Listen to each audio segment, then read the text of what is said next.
ভারতবর্ষ, তোমাকে প্রণাম করি। সর্বপ্রথম তোমার সূর্য আমার চোখের মুছে দিল সর্বরি।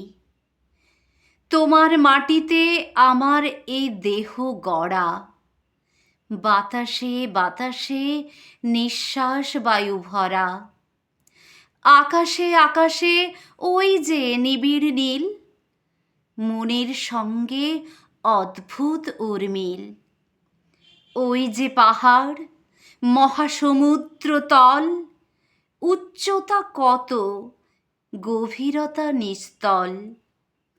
কত বিস্তৃত বিশাল আমার দেশ, কত বিচিত্র প্রাকৃতিক উন্মেষ। এখানে দিনের স্পষ্ট আলো আসে, রাতের আকাশ অকৃপণ হাসি হাসে। এখানে নদীর ক্ষীর তোয়া খরবেগ, জল সঞ্চিত পুঞ্জিত কালো মেঘ। অকৃপণ তাই এমনই উদার তুমি, ভারতবর্ষ আমার জন্মভূমি।